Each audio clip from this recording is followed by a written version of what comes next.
Passport ঘরে লয়ে বসে থাকি তার বাইরে গিয়ে তো কোনোদিন পানি করি না।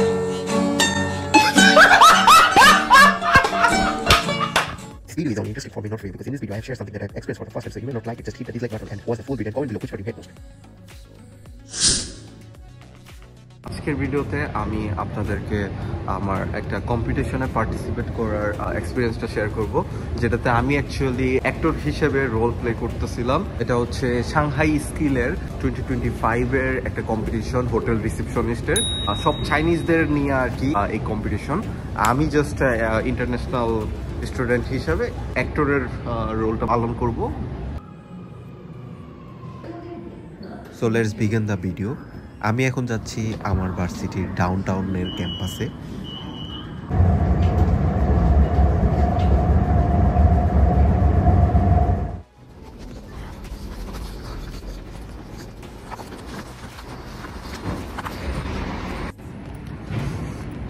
অলমোস্ট চলে আসছি, আমি জাস্ট এখন মেট্রো থেকে বের হয়ে ক্যাম্পাসের দিকে হেঁটে যাচ্ছি।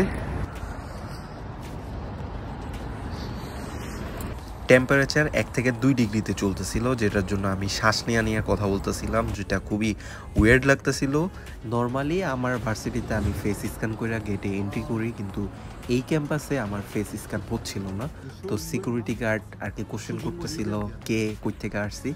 তারপরে ওরে আর কি এক্সপ্লেন করা লাগছে যে আমি এই ভার্সিটির স্টুডেন্ট, কিন্তু অন্য ক্যাম্পাসের, আর এই যে বড় ব্যানার যেটা দেখতেছেন ওইটার জন্যই আমি আসছি, তো গেটটা একটু খোলেন।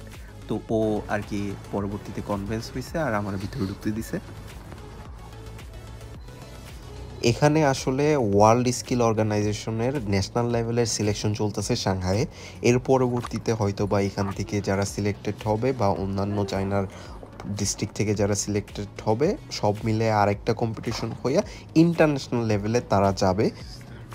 আমার জন্য এটা সম্পূর্ণ একটা নিউ এক্সপিরিয়েন্স, কারণ আমার অন স্টেজ পারফরমেন্সের কোনো এক্সপিরিয়েন্সও নাই, আর আমি এখানে আসছি লাইভ সবার সামনে অ্যাক্টিং করতে। মানে আমি এত পরিমাণ নার্ভাস ছিলাম যে মানে এই ভিডিওতে আমি এক্সপ্লেন করতে পারবো না যে আমি কতটা নার্ভাস ছিলাম। এরপর ওরা আমার রোল আর আমার স্ক্রিপ্ট আমাকে বুঝায় দেয়। এখানে আমার রেসপন্সিবিলিটি ছিল যে আমি একজন আমেরিকান গেস্ট, যেটার জন্য ওরা আমাকে একটা আমেরিকান পাসপোর্টও বানায় দেয়, যেটা ছিল সবথেকে ফানি পার্ট। আর এই কম্পিটিশনে আমার টোটাল 45 অর এর থেকেও বেশি কম্পিটিটরের সাথে সেম রোল প্লে করা লাগবে, নাইলে ইকুয়াল জাজমেন্ট হবে না।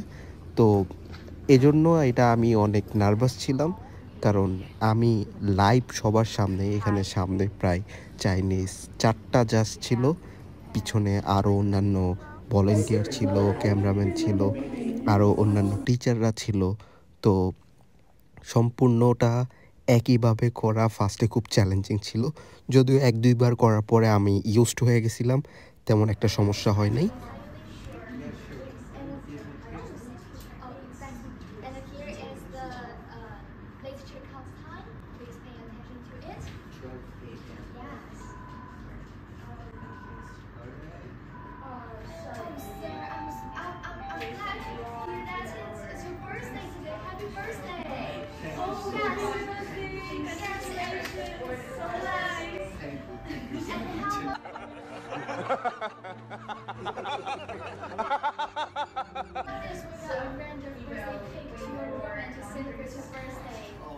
দুপুরের লাঞ্চে ডে 1-এ আমার মিল ছিল হচ্ছে গরুর মাংস, সাথে আলু, আর সাথে ছিল একটা মাছের সবজি।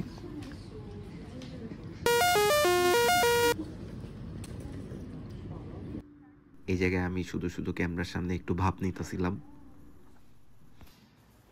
এই প্রজেক্টে আমি টোটাল 2 দিন কাজ করছি, আর এই ভিডিওতে 2 দিনের ক্লিপগুলাই আর কি একসাথে দেওয়া হয়েছে। প্রথম দিন আমার সাথে আমার একটা ক্লাসমেট ছিল, আর সেকেন্ড ডেতে আমি একলা সিঙ্গেল আর কি রোল প্লে করছি। এখানে অনেকে অনেক জোস প্রফেশনাল পারফরমেন্সও করছে, আবার অনেকে অনেক উল্টাপাল্টা ফানি মোমেন্টও ক্রিয়েট করছে, কিন্তু আমার সাথে কেউ ছিল না যে আমি সবগুলা মোমেন্ট একসাথে আর কি ক্যাচ করতে পারবো।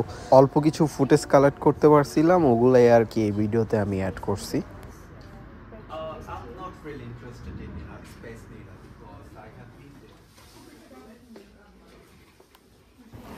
এটা হচ্ছে ডে 2 এর লাঞ্চ বক্স। এখানে কিছু চাইনিজ খাবার ছিল, বক্সের ভিতরে চিংড়ি মাছ দেখা মনে করছিলাম যে মজা হবে, বাট পরবর্তীতে দেখি যে এটা পুরা কাঁচা, সাথে একটা মুরগির রানের পিস ছিল, একটা শাক ছিল আর একটা সবজি ছিল। যাই হোক, এরপরে কোনো রকম খাওয়া দাওয়া শেষ করে আবার কাজে চইলা যাই। সেম জিনিস বারবার করতে হইছে একদম সন্ধ্যা পর্যন্ত।